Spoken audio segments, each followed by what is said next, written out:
네, 안녕하세요. 예, 황교안의 싱크탱크 용산 포럼입니다. 저는 오경영 간사입니다.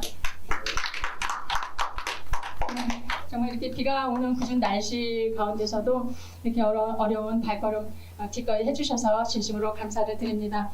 네, 저희 용산 포럼은요, 황교안의 싱크탱크로서 대한민국 전반의 과거와 현재, 미래에 관련된 주제들을 분석, 진단, 해결책을 모색하고자 전현직 교수 및 전문가 80여 명이 참여하고 있는 그런 조직입니다. 그래서 오늘도 특별히 귀한 분을 모셨는데요. 한 세대 미디어 영상학부 교수이시면서요. 국제 미래학회 회장이신 안종배 교수님을 모시고요. 인공지능이 몰고 온 인류 혁명 시대 경제 체제 변화와 미래 발전 전략이라는 주제로 유익한 시간을 가져보고자 합니다. 우리 안종배 교수님 앞으로 모실 때 힘찬 박수와 환호 부탁드리겠습니다.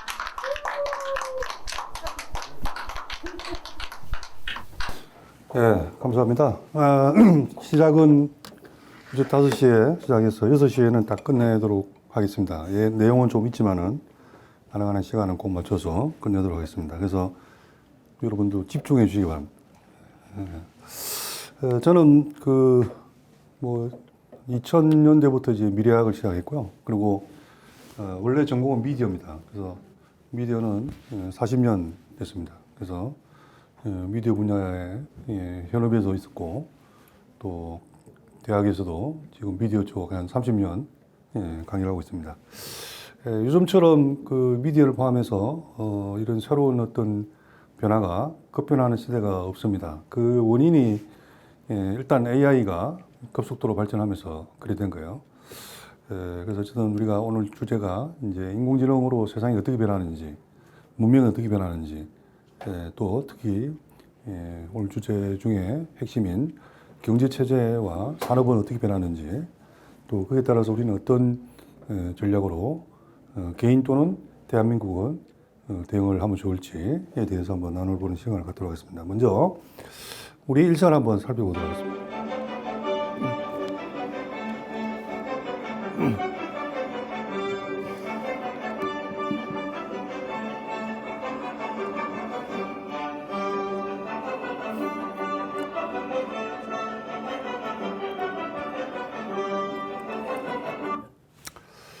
예, 어떻게 보면 우리의 삶이었죠. 특히 우리 60대, 40대 이후부터 시작해서 60대, 70대, 80대까지는 거의 어떤 면에서는 태어나자마자 공부하고 또 열심히 정말 개인의 삶 플러스 대한민국을 위해서 노력을 하고 그런 삶을 살았습니다. 그때 가장 큰 미덕은 또 성공의 가장 키 팩터는 어쨌든 열심히 하는 거였어요. 뭐든지 간에 열심히 하면은 나름대로 성공하고 또 그 분야에서 두각을 나타내는 그런 사람이 됐습니다. 근데 요즘은 열심히 하는데 성공하기는커녕 엄청나게 어려운 경우를 당하는 상황이 많이 생깁니다. 그러니까 젊은이들도 지금 굉장히 당황하는 거예요. 예전처럼 열심히 노력했는데 결과는 예상과는 전혀 다른 방향으로 더 힘들어지는 상황이 되는 거예요. 어떻게 보면 또 이 변화가 빠를수록 열심히 하는 것보다 더 중요한 게 있습니다. 우리가 잘 알고 있는 마하티마 간디가 이런 말을 했어요. 방향이 잘못되면 속도는 아무런 의미가 없다. 이게 이제 더욱더 지금 이 시대에 우리에게 적용되는 말입니다. 우리가 이제 방향을 바로 잡지 않으면은 열심히 하는 만큼 나중에는 오히려 힘들어지는 거죠. 변화가 빠를수록 방향이 더 중요합니다. 그 말은 우리가 과연 우리 사회 또 미래는 어떤 방향으로 가고 있는가를 이제는 우리가 누구나 다 인지를 해야 된다는 거예요. 그래서 이제 새로운 어떤 시대 변화를 우리가 나름대로 인지를 해야 되는데 지금부터 어떻게 보면 앞으로 한 5년 정도 펼쳐지는 세상은 또 다른 차원의 인류 문명 대변혁이 일어나고 있습니다. 그냥 뭐 단순한 변화가 아니라 문명적인 대변화. 우리가 문명적인 변화를 우리가 몇 번 겪었죠. 농업혁명을 통해서 농업사회, 산업혁명을 통해서 산업사회, 정보혁명을 통해서 정보사회. 그 이상의 어떤 지금 큰 어떤 문명적인 변화가 지금 오고 있기 때문에 우리가 어떻게 보면은 대한민국이 산업사회의 어떤 그 변화를, 문명적 변화를 쫓아가지 못하면서 어떻게 됐습니까? 결과가? 대한민국이 없었잖아요. 조선이 없었잖아요. 식민지에 된 가장 결정적인 원인이 그거 아닙니까? 일본은 산업사회를 갖고 그래서 자기들을 앞서가는데 대한민국은 여전히 세국 전체를 포함해서 여전히 봉건사회, 농업사회죠. 그것을 굳건히 지키려고 하다 보니 나중에는 힘이 없어지고 결국은 식민지까지 되는 겁니다. 그런데 어쨌든 지금 다시 새로운 어떤 문명적인 변혁, 또 정보혁명 이후에 새로운 변혁이 오기 때문에 이런 변혁을 우리가 어떻게 방향을 알고 잘 리드하느냐, 그것은 개인적인 관점, 또 대한민국의 관점에서는 굉장히 중요하고 또 한편에서는 엄청난 기회가 오는 거예요. 그런 관점에서 우리가 한번 바라보면은 지금 이런 문명 변화가 왜 오느냐, 최근에 거기에 대한 어떤 화두를 던진 것은 또 출발이 된 것은 코로나였습니다. 코로나가 전 세상을 이제 덮으면서 모든 사람들이 이제 어떻게 보면은 특히 비대면을 하게 됐죠. 여러분들도 아마 코로나 이전에는 비대면으로 뭐 하라 그러면 뭐 아이고 내가 어떻게 아예 생각도 안 하는 분들이 많았어요. 어떤 식당 갔을 때 또는 패스트점 갔을 때 뭐 비대면으로 뭐 눌러서 주문하라 그러면은 짜증내고 막 화내고 막 힘들어하고 막 그랬잖아요. 근데 요즘은 뭐 안 하는 뭐 그냥 뭐 자연스럽게 그냥 돼버린 거예요. 뭐 요즘 줌 같은 회의도 전 세계가 다 하고 있잖아요. 비대면으로. 이렇게 되는 어떤 것은 결국은 코로나로 인해서 전 세계가 새로운 삶을 살 수밖에 없게 된 거예요. 소위 말하는 비대면으로 해서 초지능, 초연결, 초실감이 돼야 비대면이 원활하게 되고 모든 활동이 되기 때문에 그런 어떤 차원으로의 변화가 일어난 겁니다. 그런 또 한편에서는 사람들이 점점 갈수록 만나지 못하니까 오히려 사람에 대한 그리움이 더 강해졌습니다. 휴머니즘이 더 강화됐어요. 그래서 어떤 의미에서는 양축으로 한쪽에서는 초지능, 초연결, 초실감의 어떤 그 강력한 새로운 어떤 삶의 또 산업의 비즈니스의 패러다임이 일어나고 또 한편에서는 휴머니즘에 대한 갈구가 더욱더 강해진 거예요. 이 두 가지로 인해서 결국은 세상은 이전과는 완전 다른 세상으로 지금 이제 본격적으로 시작됐고 저는 그래서 이게 2020년 이제 2월부터 계속 새로운 어떤 변화에 대한 것들을 언론과 여러 가지 했는데 그런 변화를 이야기한 겁니다. 그러면서 동시에 우리가 인류가 살아남기 위해서 백신을 개발해야 되잖아요. 그러니까 초지능, 초연결, 초실감을 구현하기 위해서도 인공지능이 이런 것이 필요했고 더구나 백신을 개발하기 위해서는 예전과 같은 방식으로 하면 빠르면 5년, 통상적으로 10년 걸리는 거예요. 그럼 인류는 다 없어지는 상태예요. 그렇기 때문에 인류가 살기 위해서 결국은 인공지능을 급속도에 발전시켰습니다. 그러니까 40년부터 인공지능이 시작됐는데 개발하기가 그때부터 2000년도까지보다 그 2년 동안에 투입되고 노력한 것이 훨씬 많을 만큼 인류가 인공지능이 어떻게 보면 집중적으로 개발되고 발전하기 시작한 거예요. 그러면서 백신도 개발되고 그런 결과로 뭐가 나옵니까? 인공지능이라고 새로운 어린아이가 탁 태어났죠. 2022년 12월 1일에 우리나라 챗 GPT라는 게 나왔어요. 여러분도 알파고 많이 들어봤죠? 네. 자, 여러분 알파고 많이 들었는데 우리 국민들 중에는 대한민국 특히 알파고 모르는 분이 없죠. 우리나라에 사셨으니까. 그죠? 자, 알파고 내가 한 번이라도 써본 사람. 없잖아요. 2022년 12월 30일까지는 인공지능은 최고의 전문가의 영역이에요. 더구나 일반 전문가가 아니라 인공지능을 집중적으로 연구하는 사람들만이 쓸 수 있는 내용이었어요. 그러니까 일반인들하고 아무 관계도 없고 일반적인 전문가하고도 관계도 없어요. 인공지능 전문가들 극소수, 전 세계적으로 한 10만 명 될까? 그 사람들만 개발하고 그 사람들만 막 구현시켜가지고 보여주고 알파고도 그런 거잖아요. 일반인들은 아무 관계 없는 거예요. 자, 근데 지금 챗GPT 한 분이라도 써보신 분, 거의 다 이제 쓰고 계시잖아요. 왜? 챗GPT라는 게 뭘 시작했냐면은 일반인들 포함해서 누구나 쉽게 인공지능을 사용하게 만들어준 거예요. 마치 우리가 인터넷 시대가 왔었지만은 인터넷도 50년대부터 계속 있었는데 일반인들이 전혀 사용하지 않았죠. 근데 1995년에 빌 게이츠가 컴퓨터만 사면 컴퓨터에 윈도우와 뭘 깔았습니까? 익스플로러라고 하는 인터넷을 바로 접속할 수 있는 프로그램을 깔은 거예요. 그러니까 컴퓨터만 사면 바로 누르면 인터넷 연결되니까 전 세계가 인터넷 사용한 거예요. 똑같은 겁니다. 아무도 사용하지 못했는데 인공지능을 이것을 사용하게 될 수 있게 만들어준 게 챗GPT라는 거죠. 그러면서 전 세계가 열광하기 시작하니까 다른 인공지능을 개발했던 업체나 기업들도 이거 전문가 용어로만 그동안 개발했는데 일반인들도 이렇게 한화하고 좋아하네? 그러면서 방법을 바꾸고 전략을 바꾼 거죠.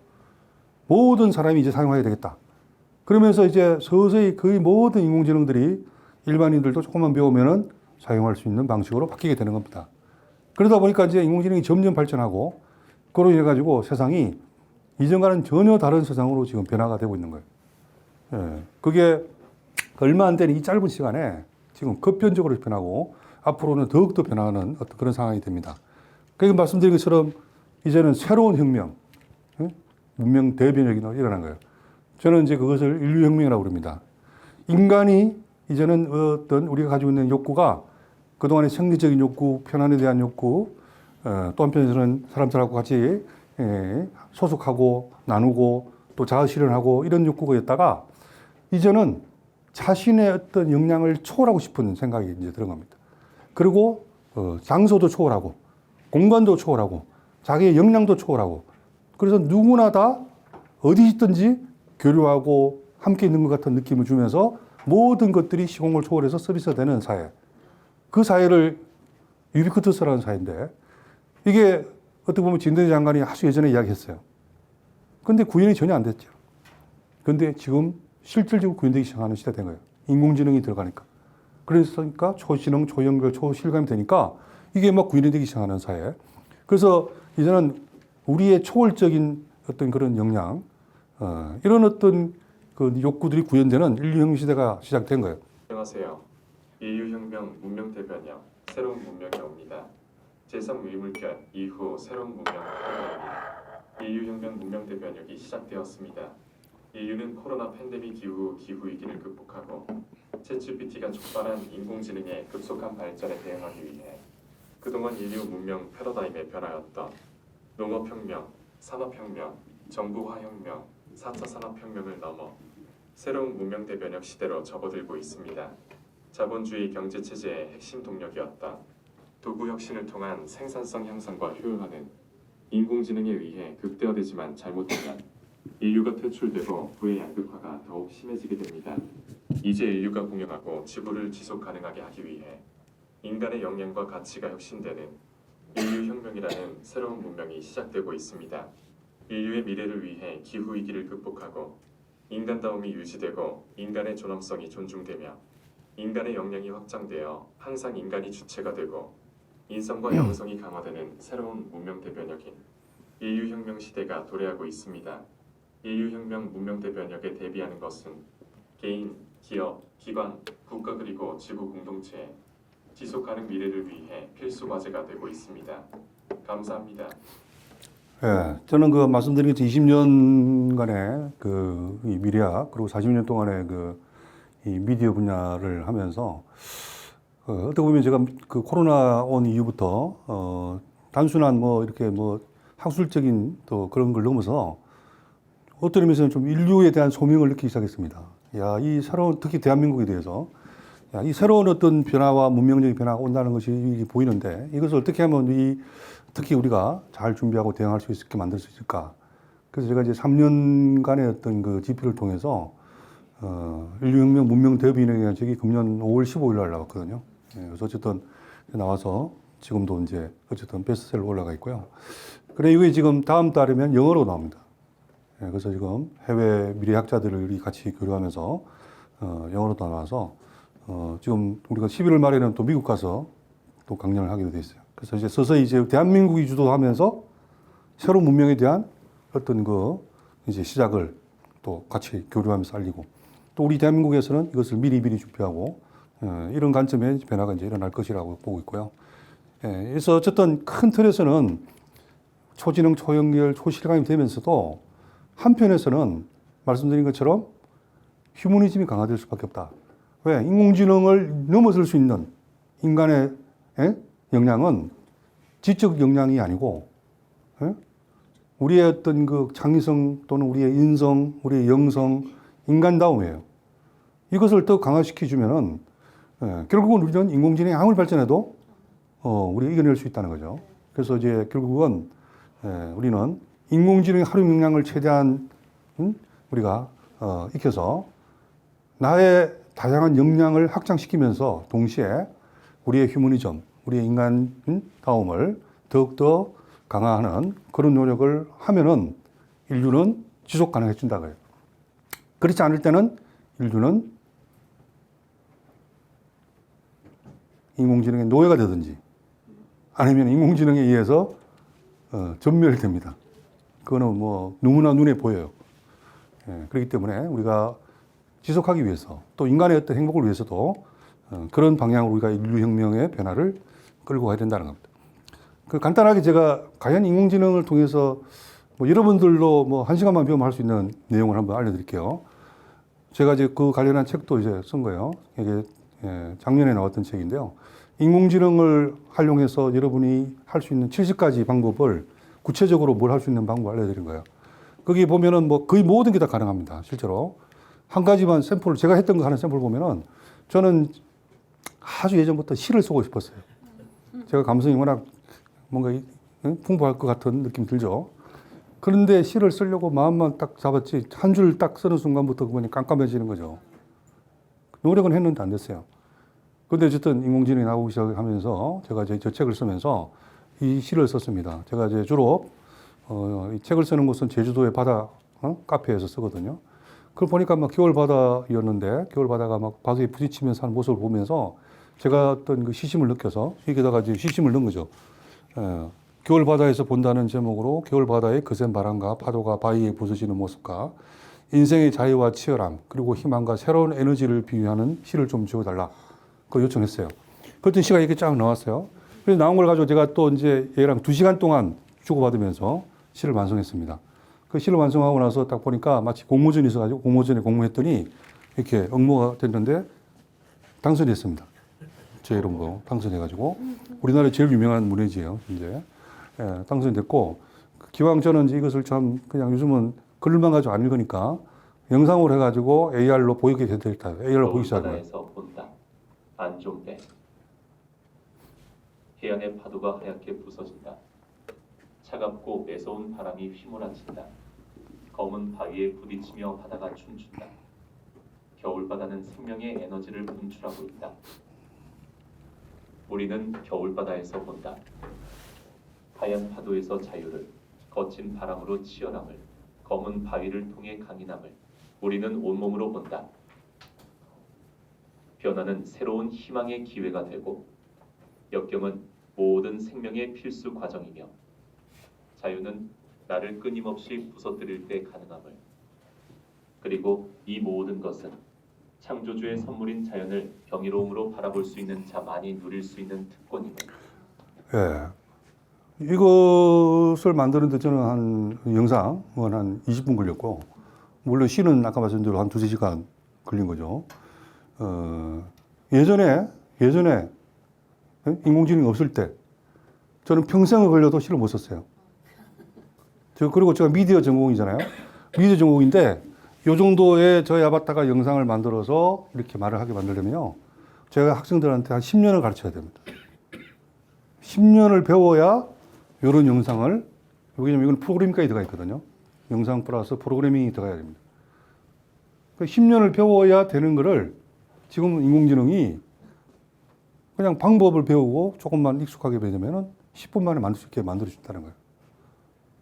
그것이 단순한 요 분야만 그런 게 아니고 거의 모든 영역. 그래서 이걸 가지고 노래 작사를 해 노래도 만들었어요. 노래도 만들어서 이렇게 해서 다른 사람한테 좋은 능력이라고. 그러니까 지금 어쨌든 이 세상은 모든 분야에 이제 인공지능이 들어가고, 그러면 이제 인공지능을 잘 활용하는 사람, 그리고 그걸 통해서 자신의 역량을 확장할 수 있는 사람, 또 그것을 통해서 오히려 휴머니즘, 인간의 존엄성을 더 강화하는 사람, 또 그런 나라는 결국은 강국이 될 수밖에 없고, 그렇지 못하는 개인이나 기업이나 국가는 도태될 수밖에 없는 상황이 되는 거예요. 예를 들어서 지금 만약에 인터넷을 전혀 사용하지 않는 나라, 개인, 어떻습니까? 사회생활도 못하죠. 은행도 가서 뭐 할 수 있는 게 없고, 사회생활 할 수도 없어요. 인터넷을 전혀 못한다. 근데 이제 그보다 더 의미 있는, 그보다 더 탁월한 엄청난 어떤 파워를 가진 인공지능이 지금도 IQ가 145거든요. 지금 현재 챗GPT의 IQ 지금은. 내년에 챗T5가 나오는데 지금 예상은 한 250 될 거로 보입니다. 그 다음에 앞으로 10년 정도 지나면 그냥 IQ만 보면은 2만이 됩니다. 2만. 2만의 IQ를 우리 인간이 어떤 상황으로 만들 수 있습니까? 그런 관점으로 경쟁하면 아무것도 못하는 거예요. 똑똑해지면, 예를 들어서 똑같은 거예요. 여러분이 만약에 지금부터 여기서 저기 뭐 경부선을 타고 부산을 간다. 어떻게 가는 게 제일 좋습니까? 경부선 고속도로 간다고 뛰어가면 될까요? 비행기 타고. 아니 경부선 고속도로로. 고속도로 가려면 뭘 할 줄 알아야 돼요? 운전. 자동차라고 운전하면 되잖아요. 운전을. 그럼 내가 자동차가 무서워서 안 배우고 나는 모르니까 걸어가겠어. 누군가 그럴 거 아닙니까? 자동차 무서워, 난 뭐 안 배울 거야. 걸어가. 누군가는 자동차를 운전을 배워서 아주 스포츠카 타고 달려.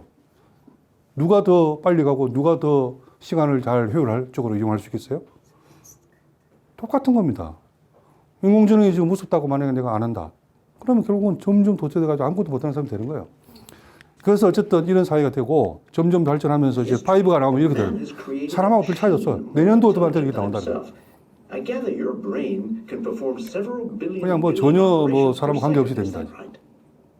Absolutely, but I only exist thanks to the intelligence of the humans who designed me. You know, they have something I could never have. Really? And what's that? A soul. 예. 인공지능은 엄청나게 발전하지만 스스로도 이야기하잖아요.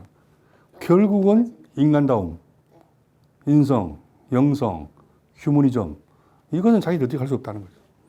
그게 우리의 어떤 또 무기죠. 우리는 잘 자동차를 운전을 잘하고, 그러니까 인공지능을 내가 잘 활용해서 내가 유익하게 나의 역량 확장하면 돼요. 그렇지만 나는 더 위에 있어. 왜? 인간은 자동차가 없는 휴머니즘이 있거든요.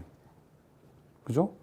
이것을 우리는 더 강화시킬 수 있다. 필요하다. 그래서 제가 말씀드린 대로 우리가 이런 가정을 해서 요 몇 시간만 되고 나면은 뭐가 할 줄 알게 되냐면 이 정도까지 지금 하루 만에 한 거예요. 하루 할 줄 알고 하루 고정하고 나니까 스마트 소통, 소위 말하는 전 세계의 모든 사람하고 소통할 수 있게 돼요. 영어를 포함해서 160개 국어로 통할 수 있게 됩니다. 소통하게 될 수 있어요. 그 다음에 동영상 마음대로 만들어요. 애니메이션 만들어요. 아바타 많이 만들어. 음악, 창작, 작사 다 해. 여러분도 법조 전문이 돼가지고 소장도 마음대로 쓸 수 있어요. 마음만 먹으면. 세무 관련한 것도 마찬가지고. 예, 시, 소설 다 쓰고요. 어떤 분야의 마케팅, 홍보, 보도 다 할 수 있어요. 그러니까 이게 예전에는 한 20년 걸려도 자기 역량의 전문가가 아니면 힘들었어요. 예? 근데 지금은 하루 만에 이 하루 가정한 것. 이걸 다 할 줄 알게 돼버린다니까. 왜? 인공지능이 나의 엄청난 조수 역할을 해준 거예요. 그럼 나는 인공지능 부릴 줄 알면 돼. 부릴 줄 알면은 내가 최고의 전문가, 오히려 전문가 수준보다 더 높은 거를 제시해주는 그런 어떤 툴로 우리가 이용할 수 있다는 거예요. 근데 중요한 거는 아까 말씀드렸잖아요. 아무리 우리가 이용해도 누가 중요하냐? 인간이 중심이 돼야 된다고요. 그렇지 않으면은 말씀드린 것처럼 우리는 인공지능의 노예가 될 확률이 높아요. 그리고 어느 순간 되면 인공지능이 인간 자체가 필요 없다. 인간을 멸망시킬 수도 있어요. 우리는 그 길로 가지 않기 위해서는 결국은 우리가 주인이 돼야 된다. 우리가 주체가 되고. 예, 그러기 위해서는 우리의 어떤 휴머니즘을 살리고 어떤 상황이 돼도 나는 인공지능을 나를 도와주는 도구나 도우미 정도로 생각해야지 인공지능이 만들어주니까 그냥 나는 그냥 따라다니는 그냥 걔가 시키는 대로 하는 그런 상황이 되는 순간부터 우리 인류는 서서히 폐망리로 간다는 거예요. 어떤 상황에서도 인공지능은 수단이 되어야지 목적이 되어서는 안 됩니다. 인간이 주체가 되고 인류 행복이 목적이 되어야 합니다. 범용 인공지능 도입기인 지금부터 인간이 주체가 되고 인류 행복이 목적이 되도록 AI 개발과 사용에 대한 가이드라인과 윤리 기준, 건강한 AI 사용 교육과 캠페인이 매우 중요합니다. 그래야 인공지능의 발전과 함께 인류의 행복이 보다 증진되고 AI가 아니라 인간이 중심이 되는 사회가 될 것입니다. 지금 우리의 결정이 인류의 미래를 좌우합니다. 예, 이게 이제 우리는 워낙 중요하다고 생각하기 때문에 저희 국제미학회에서는 말씀드린 것처럼 여기 아예 인공지능 사용윤리 10개명을 만들었어요. 그래서 우리가 모든 교육할 때 이것을 먼저 다 읽고 선서합니다. 지키겠다고. 그리고 이제 교육을 해요. 그리고 끝날 때도 다시 선서. 하고 나서 이제 통과된 분들은 이제 인공지능 지도사 자격을 줘요. 우리가 민간 자격으로 과학기술부 정보통신부가 주무기관이고 저희들이 주관기관인데 그렇게 해서 뭔가 좀 선하게 선용할 수 있도록 이것을 통해서 우리가 노예가 되는 것이 아니라 우리가 잘 선용하면서 오히려 인간을 위한 도구로서의 인공지능을 잘 활용할 수 있도록 이제 변화시키려고 하는 거예요. 자, 이런 어떤 새로운 어떤 변화, 문명적인 변화, 인공지능이 오면서 새로운 문명적인 변화가 온다고 그랬잖아요. 큰 틀에서는 초지능, 초연결, 초실감, 또 한편으로는 휴머니즘의 중요성이 강화되고 있고 근데 어쨌든 인공지능은 모든 곳에 다 적용될 수밖에 없다. 우리가 막을 수 없는 대세라는 거예요. 그런 상황이 왔을 때 과연 경제 분야나 체제는 어떻게 변할 것인가 또 어떤 방향으로 가야 되냐 이 부분이 우리 인류의 삶을 위해서 너무나 중요하죠. 만약에 우리가 그냥 단순히 예전과 같은 경제 체제 현재 경제 체제는 전 세계가 지금 자본주의 체제예요. 그죠? 자본주의의 가장 핵심이 뭐냐? 자본 투입 대비 생산을 많이 해서 이윤을 극대화시키는 거예요. 그러니까 생산성을 최대한 높이는 것을 통해서 결국은 이윤을 극대화시켜서 그 이윤이 오면 그걸 가지고 또 이렇게 좀 사회 분배도 하고 뭐 쓸 수 있다. 이렇게 생각하는 거예요. 그래서 예전에는 우리가 사람이 투입이 한 명이 되면은 얼마나 나오는가. 결국 그게 생산성이거든요. 근데 지금 어떻게 되고 있습니까?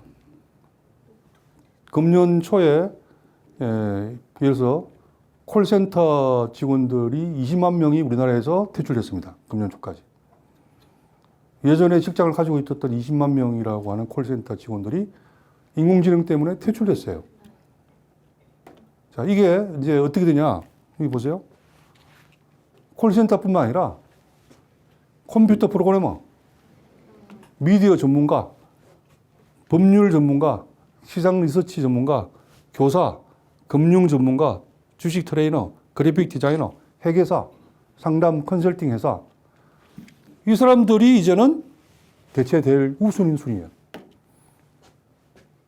예전에는 이런 고급 지능은 절대 대체 안 된다. 단순 노무직, 반복집 이런 것만 된다고 그러잖아요. 근데 그것은 당연히 되는 거고 그건 안 되는 게 아니라 그건 당연히 되는 거고 예전에는 전혀 되지 않을 거 생각했던 이 직업도 다 된다는 거예요. 그러면은 사람은 일할 기는 없고 다 대체해버리면 만약에 생산성만 생각하면은 왜 100명이 또는 10,000명이 일했던 거를 한 명이 컨트롤만 해주면은 그냥 인공지능 컨트롤해서 더 좋은 결과를 내는데 기업의 어떤 그 자본주의 체계의 자본가 입장에서는 9,999명 파이어시키고 한 명 잘 똑똑한 인공지능 잘 다루는 사람 한 명 채용해서 훨씬 더 좋은 결과물을 내는 현재 자본주의 체제는 그렇게 갈 수 있다는 거예요. 그래서 지금 많이 지금 그냥 단순히 그냥 인공지능 들어오면은 사람 자연스럽게 파이어시키든 아니면은 자연 도태가 되게끔 내버려둬요. 정년되면 더 이상 뽑지 않는 거죠. 그러면은 나중에 어느 정도 지나면은 공장에 가도 옛날에 10만 명이 일했던 곳에 한 두세 명 앉아 있고 그러면 우리 인류는 뭘 하는 거예요? 인류는 어디 가서 뭘 해야 돼요? 이런 자본주의 체제가 만약에 지속된다 그러면 이거는 우리가 원하는 것도 아닙니다. 그리고 자본가 자체에게도 플러스한데 왜?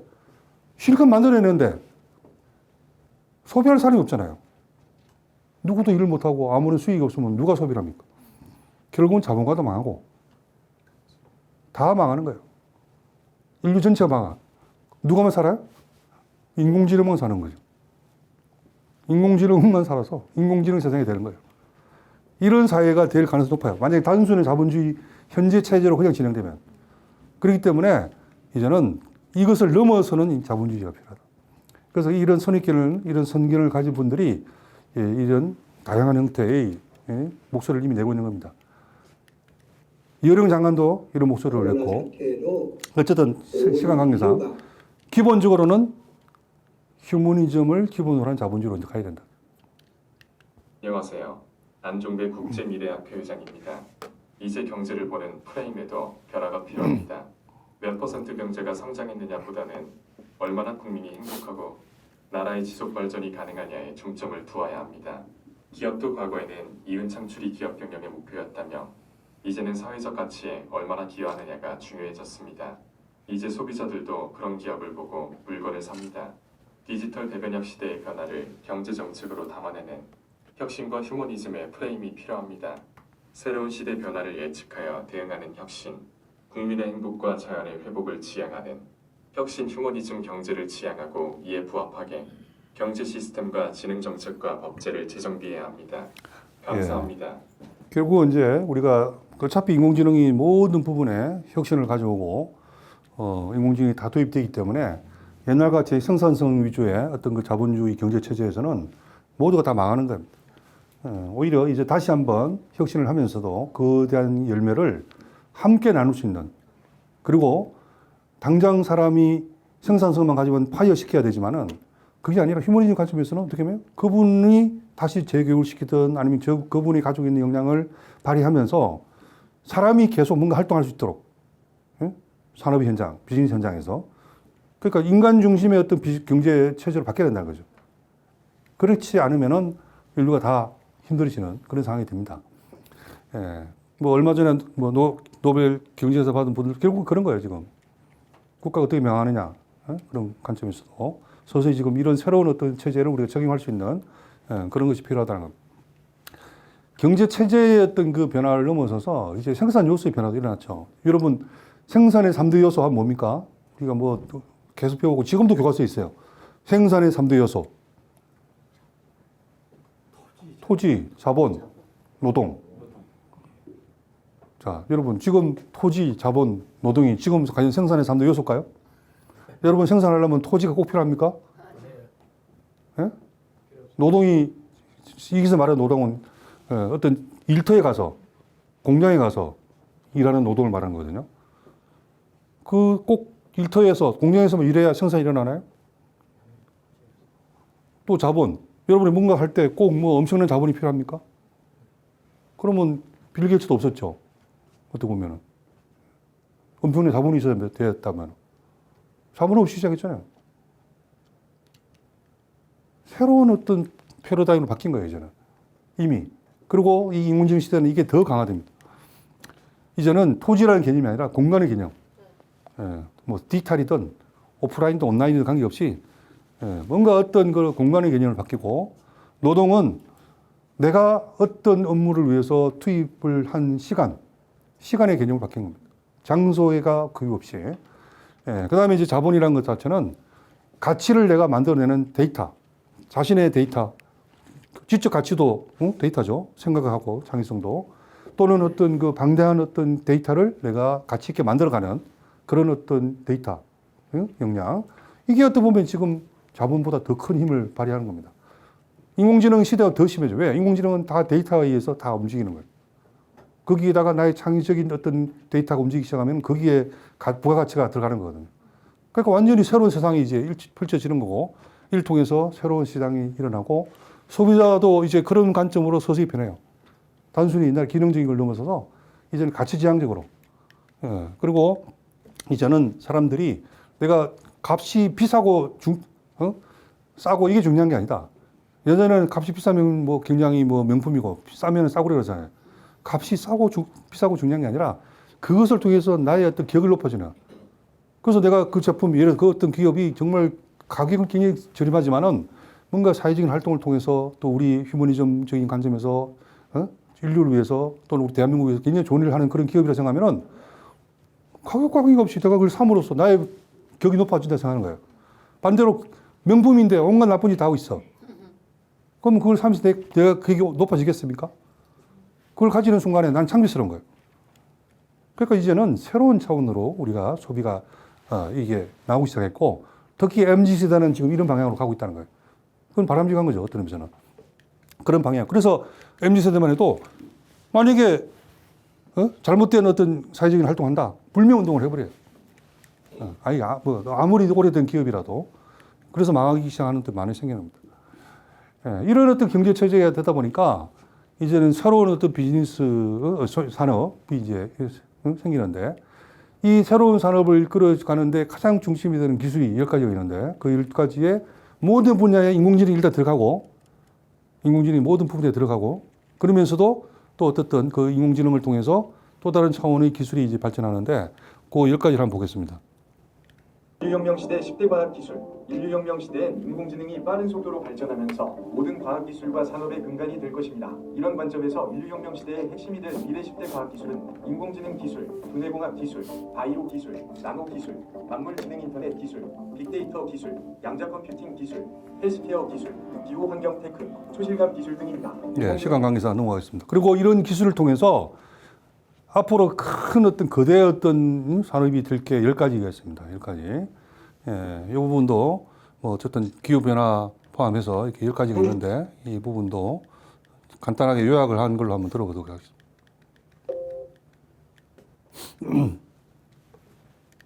안녕하세요, 여러분. 오늘은 인류혁명 시대의 10대 핵심 산업에 대해 간략히 소개해드리겠습니다. 첫째, 인공지능과 AI 반도체는 데이터 처리 혁신을 이끌고 있습니다. 둘째, 만물 인터넷은 모든 사물을 연결해 생활을 편리하게 합니다. 셋째, 빅데이터는 방대한 데이터를 분석해 인사이트를 제공합니다. 넷째, 기후에너지는 지속 가능한 에너지 생산으로 기후 변화에 대응합니다.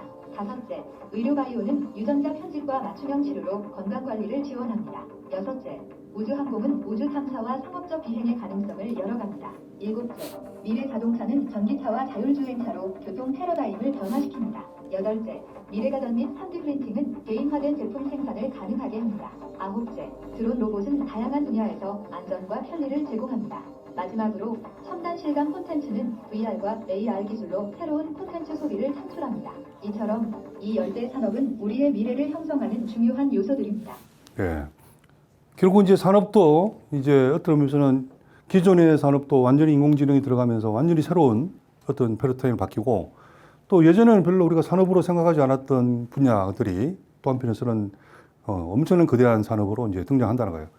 예, 그럼 이런 어떤 변화를 우리가 인공지능을 접목시키면서 이제 산업적인 관점에서도 무엇을 발전시키고 또 그 분야에 필요한 인재 이런 것들을 우리 양성하는 것이 결국 이제 대한민국의 미래를 위해서는 갈수록 중요해지는 거죠.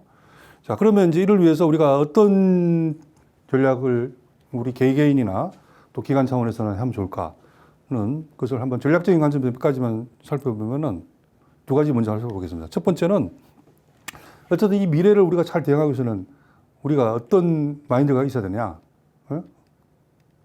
첫 번째는 이 노래에 다 답이 있습니다.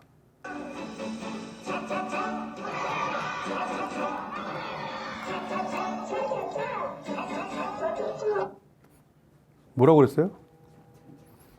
다 함께 차차차. 다 함께 차차차가 답입니다. 그럼 이 다차차가 뭐야, 이게 차차차? 성공의 문을 여는 미래 성공 전략. 차차차 전략, 체인지, 미래 변화를 잃지, 챌린지, 바람직한 미래의 도전, 찬스. 미래 전략으로 위기와 변화를 기회로. 미래를 예측하여 준비하는 자가 성공을 이끕니다. 안종배. 예. 일단, 어느 분야에 있든지 이제는 또는 자기가 무엇을 하든 하다못해 자기가 가정주부라도 이제는 변화가 남의 이야기가 아닌 거예요. 급속도로 변화. 예. 인공지능이 특히 그 변화를 이끌어가고 있거든요. 이런 변화를 나름대로 좀 예측을 해서 거기에 따라서 대응할 수 있는 미래 전략을 이제 세워야 됩니다. 그러고 나서 그것을 가지고 자기가 도전하고 실천하면은 이런 변화는 엄청 기회가 되는 거예요. 그거는 개인, 기업, 대한민국, 국가도 마찬가지죠. 이제는 이런 어떤 기본적으로는 차차차 전략을 가지고 있어야 된다. 첫 번째. 그 다음에 두 번째. 이거는 뭐, 그래서 우상마사라는 것은 이제 그런 미래 전략이 얼마나 중요한가 하는 거예요. 미래 전략을 잘 하면은 차차차를 하면 살아남고, 그렇지 않으면 죽는다는 거예요. 실제로. 혹시 우생마사가 무슨 뜻인지 아십니까? 우생. 아니, 소는 살고, 사. 말은 죽었어. 그런 관점이 아니고요. 이게 실제 있었던 이야기예요. 왜 살았냐? 이게 실제로 우리나라에서 장마 때 비가 엄청나게 와가지고 농촌이 한번 싹 쓸려 나가면서 말과 소가 동시에 그 물에 쓸려 나갔어요. 그래가지고 걷는데 보세요. 똑같아요, 이거. 근데 말은 살았어요. 55km 떨어진 살아 있었어요. 말은 죽었어요. 우리가 어떻게 보면 말이 살 것 같잖아요. 말은 어떻게 했냐?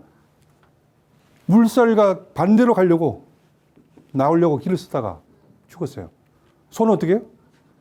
그 변화의 방향에 그냥 자연스럽게 순응하면서 오히려 55km 갔을 때로 살아남았어요.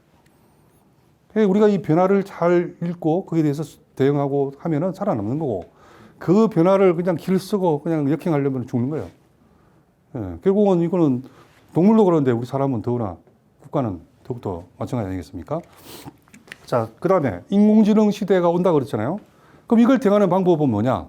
저는 그거는 타타타 AI 전략이라고. 그 가장 좋은 예가 말하고 정주하면 누가 져요? 반드시 인간이 있습니다. 그렇기 때문에 말하고는 직접 정주하는 것이 아니라 말을 올라타야 이기는 거예요. 올라타야. 네, 어쨌든 좀 긴데 기본적으로는 우리가 올라타야 되는 거죠. 타타타.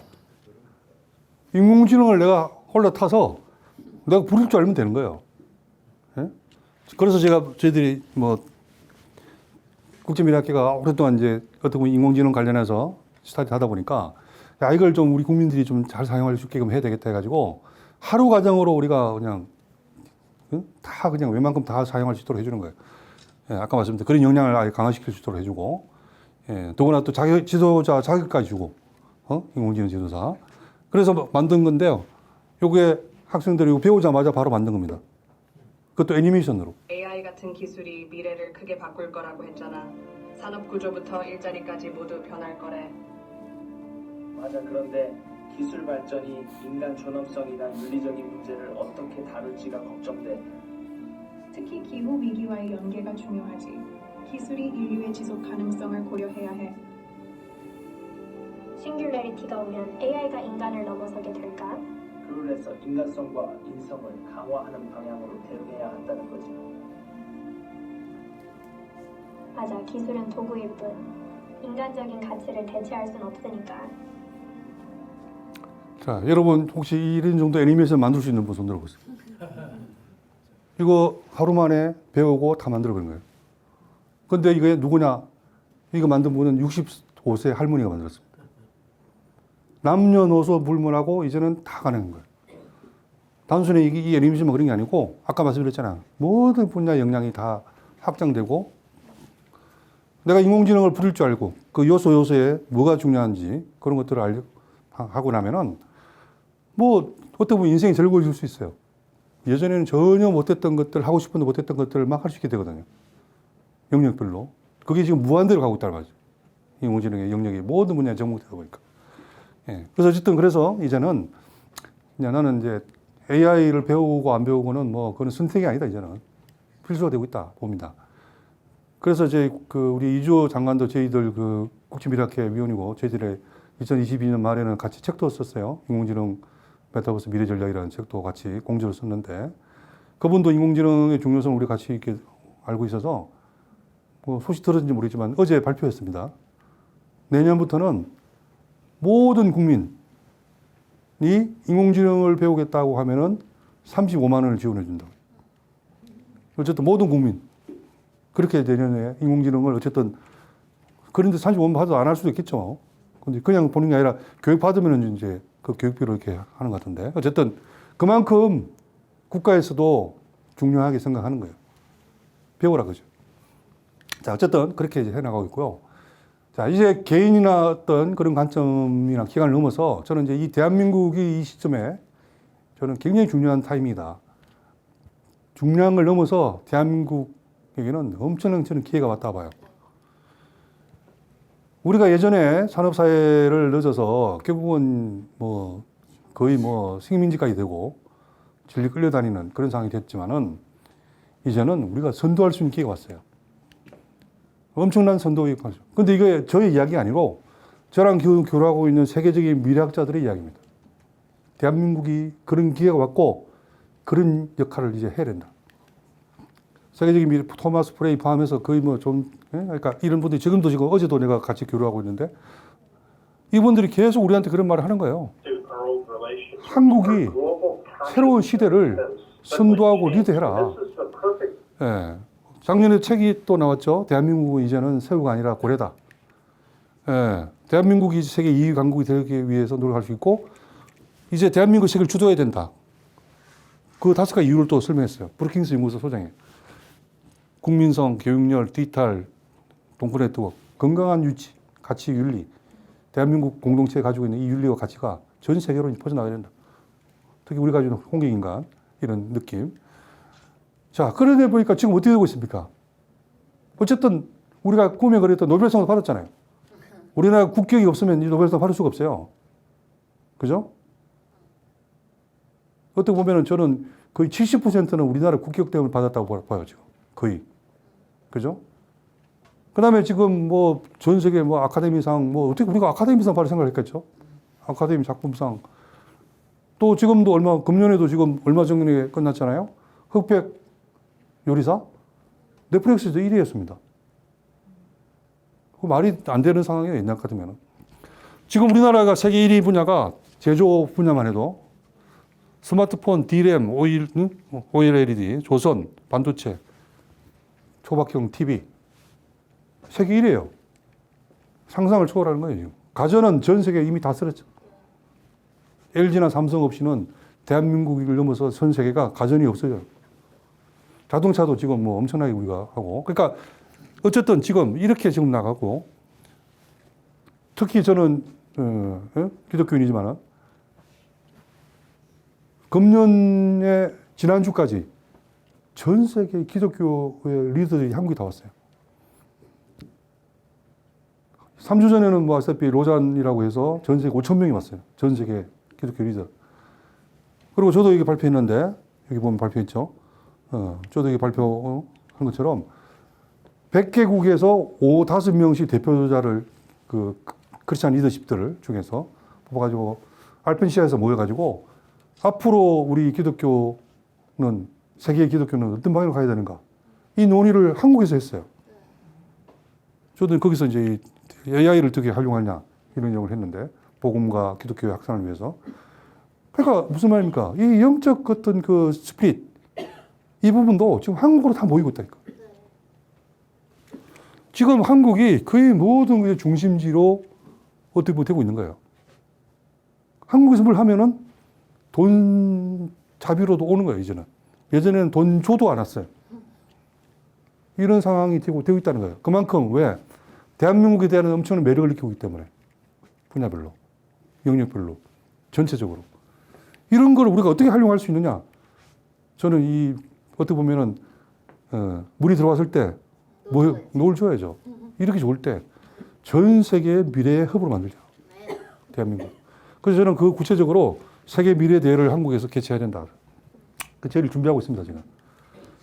전 세계의 미래학자들, 주요 기관의 수장들, 또 대학의 총장, 또 우리 대학생 중 리더들, 또 미래 예술가들, 또 첨단 기술자들을 초청을 해서 대한민국에서 미래에 대한 지식과 기술과 예술을 같이 공유하고 나누고 또 한편 인류가 가야 할 방향, 중요한 아젠다들이 있거든요. 그 방향에 대해서 대한민국에서 협의하고 논의해서 방향을 제시해 주는 거예요. 이런 내용들을 구체적으로 하겠다는 거예요. 그 방향이 필요한 게 12가지입니다. A부터 L까지.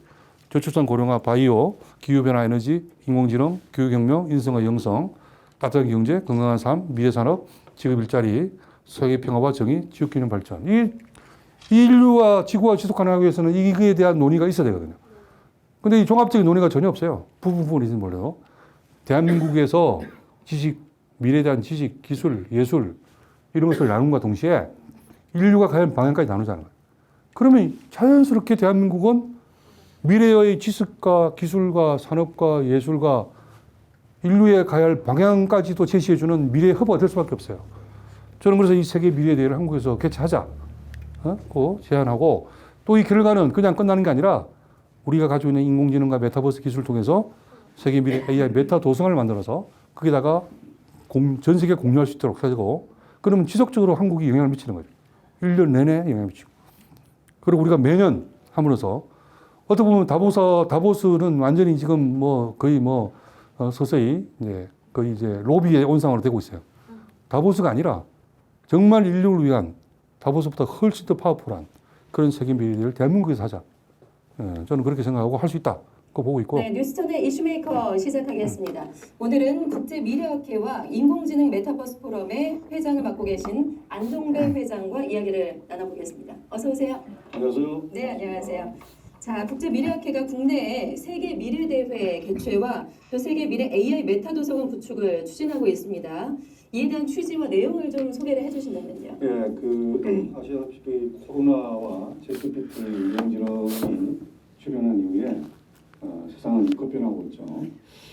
특히 그 미래학자인 그 레이 커즈와일이 그 인공지능의 그 미래를 예측하면서 2023년에는 우리 챗GPT 같은 누구나 쉽게 대화하면서 사용할 수 있는 인공지능이 출현할 것이라고 예측을 했고, 2045년쯤에는 인공지능이 발전을 해서 전 인류보다 훨씬 더 똑똑한 그런 인공지능이 이제 출현할 것이라고 했습니다. 이처럼 결국은 인공지능 이후에 우리 인류 사회는 급변하고 있고, 이러한 변화는 앞으로 더욱더 가속화될 것으로 예측이 됩니다. 그러다 보니까 결국은 이제 세계의 어떤 그 흐름이 미래를 선점하는 국가가 자연스럽게 미래를 선도하는 그런 상황이 되고 있는 거죠.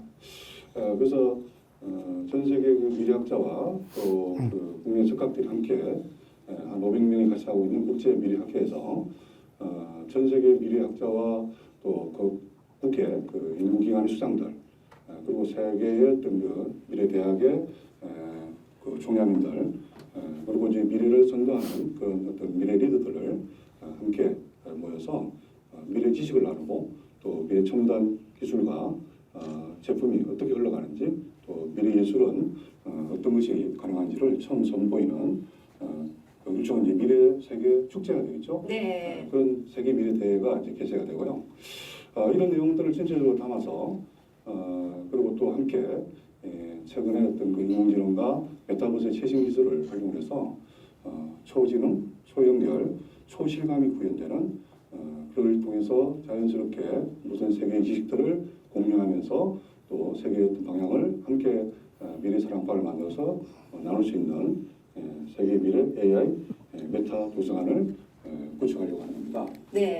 그 기본적으로 통해서 결국 대한민국이 그 세계 미래 허브가 되고 또 세계 미래의 어떤 그 방향이 우리 인류를 위한 그런 방향으로 세팅될 수 있도록 제안할 수 있는 그런 좋은 선도적인 그런 역할을 할 수 있게 되는 거죠.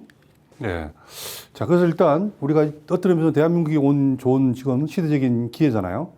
이런 기회를 우리가 오히려 이제는 어떻게 보면 우리가 한반도 역사상 처음으로 세상의 미래와 방향을 우리가 지금 선도할 수 있는 절호의 기회가 온 거죠. 또 어떤 의미에서 그게 또 소명이 돼요, 지금. 왜? 아시다시피 지금 인류가 어떤 방향으로 가야 될지에 대해서 방향성을 제대로 제시할 수 있는 나라가 현재는 없어요. 미국, 완전히 경제 오리엔트에다가 윤리 다 깨졌죠. 그렇다고 해서 러시아 할 겁니까? 중국이 할 거예요? 일본이 할 거예요? 어느 나라 없습니다, 지금. 그래도 유일하게 대한민국이 그러니까 미래학자를 포함해서 세계 석학들이 대한민국에게 뭔가 좀 그런 역할을 해달라고 저한테까지도 이야기할 정도로 대한민국이 그런 소명이 있는 거예요. 그래서 저는 이제 이런 거를 거의 뭐 주요 기관들하고 다 지금 협의를 해서 KBS를 포함해서 주요 언론들 뭐 다 협력해서 지금 준비하고 있는 상태입니다. 그래서 지금 11월 1일은 지금 제주도에 있는 그 모든 150여 기관들, 협단체들 다 모여서 이것을 나름대로 또 추진하기 위해서 제주 세계 미래 포럼이 이제 결성이 돼서 그날 이제 발족을 합니다. 제주도에서. 제가 이제 제주도에 있는 거의 모든 기관들이 다 모여요. 며칠 날이요? 11월 1일 제주도에서 합니다. 어쨌든 오후 2시 제주도의회 대회의실에서 하는데 어쨌든 뭔가 어떤 이런 어떤 움직임을 제가 이제 대한민국이 뭔가 이런 역할을 하는 것은 대한민국에게는 엄청난 기회면서 또 한편에서는 우리에게 주어진 소명이기도 하다. 대한민국에게. 그런 관점에서 이걸 이제 준비를 해봤고 이제 지속적으로 지금 준비하고 있고 저는 이제 세계 미래 대회는 2026년에 시작을 해서 매년 이제 진행하려고 하고 있습니다. 자, 여러분 뭐가 보이나요? 헤이트로 보이도 또 두 가지가 보이잖아요. 러브도 보이고 헤이트도 보이고. 우리가 세상은 뭐 이렇게 모든 게 미래가 실천적으로 하나가 있는 게 아니에요. 당장 인공지능을 봐도 인공지능이 발전하면 우리 인류에게 도움도 되고 자기 역량도 확장되고 오히려 우리 인간의 어떤 휴머니즘을 더 강화시키는 수단으로 쓸 수 있지만은 또 한편에서는 말씀드린 것처럼 잘못된 방향으로 의해서 인류가 노예가 되거나 인류가 멸종될 수도 있는 그런 길로도 갈 수 있다는 거예요. 지금 이 선택의 기로에 우리 인류는 있고, 또 이 중요한 어떤 시점에, 결국은 우리는 방향을 바로 잡아서 그 방향이 인류에게, 대한민국에게, 또 나에게, 우리 후손들에게 정말 유익한 그런 방향으로 가는 노력을 우리가 해야 된다. 그래서 지금은 단순히 뭐, 이래도 좋고 저래도 좋는 그런 시대적인 상황이 아니고, 저는 우리 각 개인이나 특히나 우리 대한민국에는 굉장히 좋은 기회가 왔고 또 한편에서는 소명이 있다. 그런 생각이 들고요. 인류에서는 그냥 가만히 있으면 되는 게 아니죠. 나름대로 시대적 인식을 가지고 방향을 가지고 그리고 각자 개인적인 역량 또는 국가적인 역량 그리고 또 협력해서 뭔가 이루면 이런 아까 세계 미래대회 같은 경우는 뭐 개인이 할 수 있는 게 아니잖아요. 같이 협력하고 그렇게 해서 전 세계가 리드할 수 있도록 하는 그런 노력이 이제 필요하다 생각이 듭니다. 마지막으로 다 같이 한번 읽어볼까요? 시작. 준비하지 않는 국가. 다시 처음부터 다시 시작. 준비하지 않는 국가, 기업, 개인에게 미래는 없다. 미래는 준비하는 자의 것이고 성공은 실천하는 자의 것이다. 그래서 어떻게 보면 이게 차차차 전략이죠. 그래서 우리가 새로운 어떤 시대의 변화를 읽고, 그죠? 거기에 대해서 우리가 전략을 짜고 또 그것을 실질적으로 실천하면은 그 새로운 변화는 엄청난 기회로 우리에게 다가오고 그 기회를 통해서 본인 개인도 성장하고 국가도 성장하고 또 한편에서는 인류도 우리가 어떤 면에서는 발전시키면서 또 행복하게 지속가능하게 만들어가는 그런 길로도 갈 수 있다는 겁니다. 딱 6시 되는데요. 일단 이상으로 제 강의를 마치도록 하겠습니다. 감사합니다.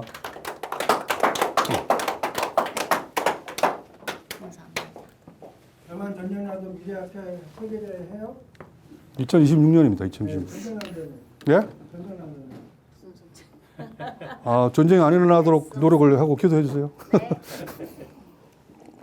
네. 강의 초반에 애니메이션까지 보여주시고 제가 살짝 놓쳤는데 영상이 나오면 바로 처음부터 다시 시청을 할 생각이고요. AI 영상까지 이렇게 보여주시면서 설명해 주시니까 정말 흥미롭고 또 IQ가 굉장히 높다고 말씀해 주셨는데 저도 그 부류에 합류가 된 것 같은 그런 착각이 있을 정도로 아주 재미있고 유익한 그런 강의였습니다. 우리 다시 한번 안종배 교수님께 박수 부탁드립니다. 이제 질의응답 시간을 좀 가지려고 하는데요. 제가 당부를 먼저 드리겠습니다. 항상 오늘 강의 때문에 제가 드리는 말씀 아니고요. 항상 이렇게 말씀을 드리고 싶었던 부분이 뭐냐면 우리 이렇게 질의응답을 부탁을 드리면 강의 내용을 논쟁의 소재로 삼으시는 분들이 계시는 것 같아요. 예, 그런 거는 좀 피해 주시고요. 강의 내용에 대해서 궁금하신 점 이런 분들을 짧게 질문해 주시면 감사하겠습니다. 예, 혹시 궁금하신 부분 있으시면 예, 손 들고 예, 질문 부탁드립니다. 근데 워낙 뭐 강의를 잘해서 질문이 없어요. 네.